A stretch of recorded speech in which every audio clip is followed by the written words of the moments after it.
Renungan Minggu Prapaskah kedua tahun C. Menjadi anak kesayangan Allah dan manusia. Bacaan pertama diambil dari kitab Kejadian bab 15 ayat 5-12, ayat 17-18. Bacaan kedua diambil dari surat Rasul Paulus kepada jemaat di Filipi, bab 3 ayat 17 sampai bab 4 ayat 1. Dan bacaan Injil dari Injil Lukas bab 9 ayat 28b sampai 36. Saudara-saudariku terkasih, dalam pekan kedua masa Prapaskah tahun C, sabda Tuhan menekankan ketaatan kita kepada Allah sebagai senjata ampuh melawan kejahatan dan godaan. Bila orang menjadi taat, maka ia akan menjadi anak kesayangan Allah dan anak kesayangan manusia. Apa syarat menjadi anak kesayangan Allah dan manusia? Pertama, kesetiaan dan ketaatan kepada kehendak Tuhan. Figur yang ditampilkan dalam bacaan pertama adalah Abraham, sebagai hamba Allah yang setia dan taat mendengarkan sabda Allah. Kesetiaan dan ketaatan Abraham ditunjukkan melalui sikap mendengar dan melaksanakan perintah Tuhan. Sikap ini membuahkan kepercayaan Allah kepada Abraham dan keturunannya untuk mewujudkan rencana Allah yang dituangkan dalam perjanjian antara Allah dan Abraham. Isi perjanjiannya adalah: pertama, Allah menjadikan Abraham bapa suatu bangsa besar yang memberikan banyak keturunan. Kedua, Allah memberikan tanah Kanaan sebagai tempat pemukiman tetap. Kepada keturunan mula kuberikan negeri ini, mulai dari sungai Mesir sampai sungai Efrat yang besar itu. Apakah janji ini benar? Iman manusia yang akan menentukan. Imanmu yang akan membenarkan jawaban itu. Saudara-saudariku terkasih, syarat yang kedua, menjadi serupa dengan tubuh Kristus.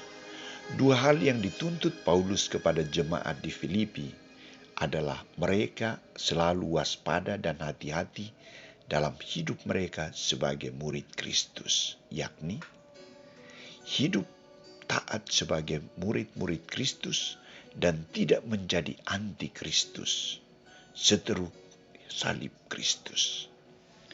Tidak mau mengikuti Kristus tanpa berjuang, tanpa suatu disiplin diri, bahkan mereka menolak salib Kristus. Kesudahan mereka adalah kebinasaan. Tuhan mereka adalah perut mereka. Kemuliaan mereka adalah aib mereka. Pikiran mereka semata-mata terarah kepada hal-hal duniawi. Sikap-sikap seperti inilah yang ditawarkan oleh Paulus agar dihindari, dijauhkan, dan tidak dijadikan sebagai bagian dari kehidupan mereka.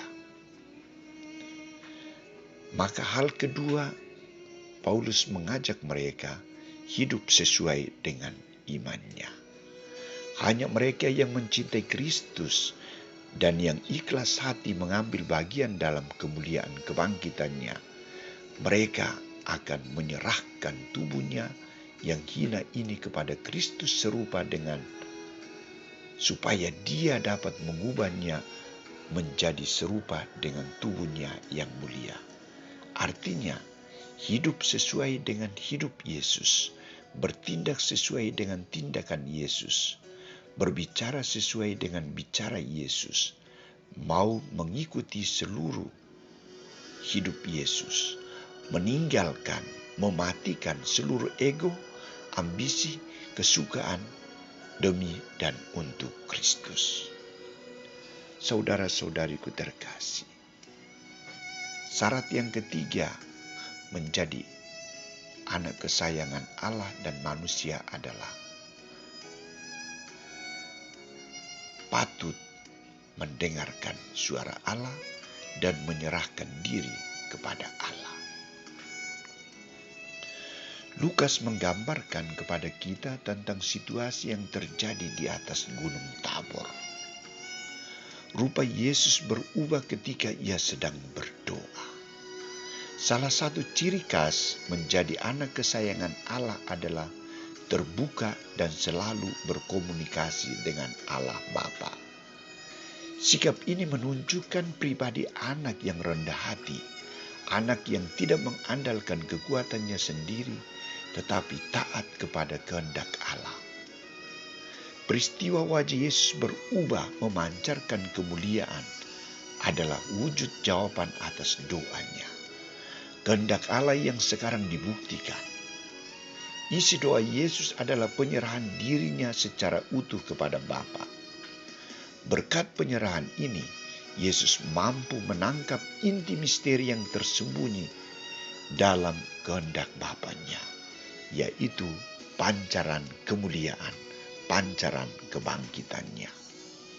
Maka hadiah yang diterima sebagai anak kesayangan Allah adalah ia berkenan dan patut didengar oleh murid-muridnya, patut didengar oleh manusia.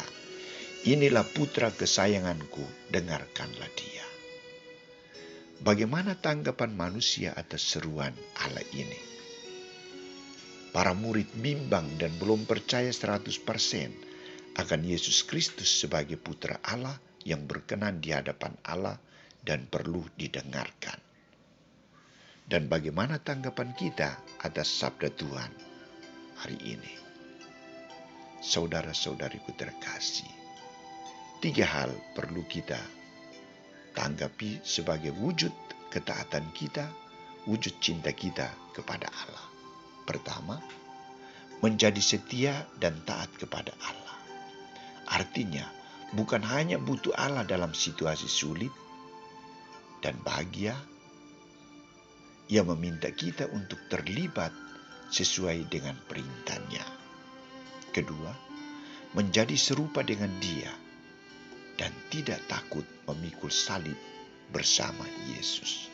Ketiga, menjadikan Yesus sebagai yang berkenan kepada kita dan selalu setia mendengar dan melaksanakan sabdanya selama masa prapaskah ini.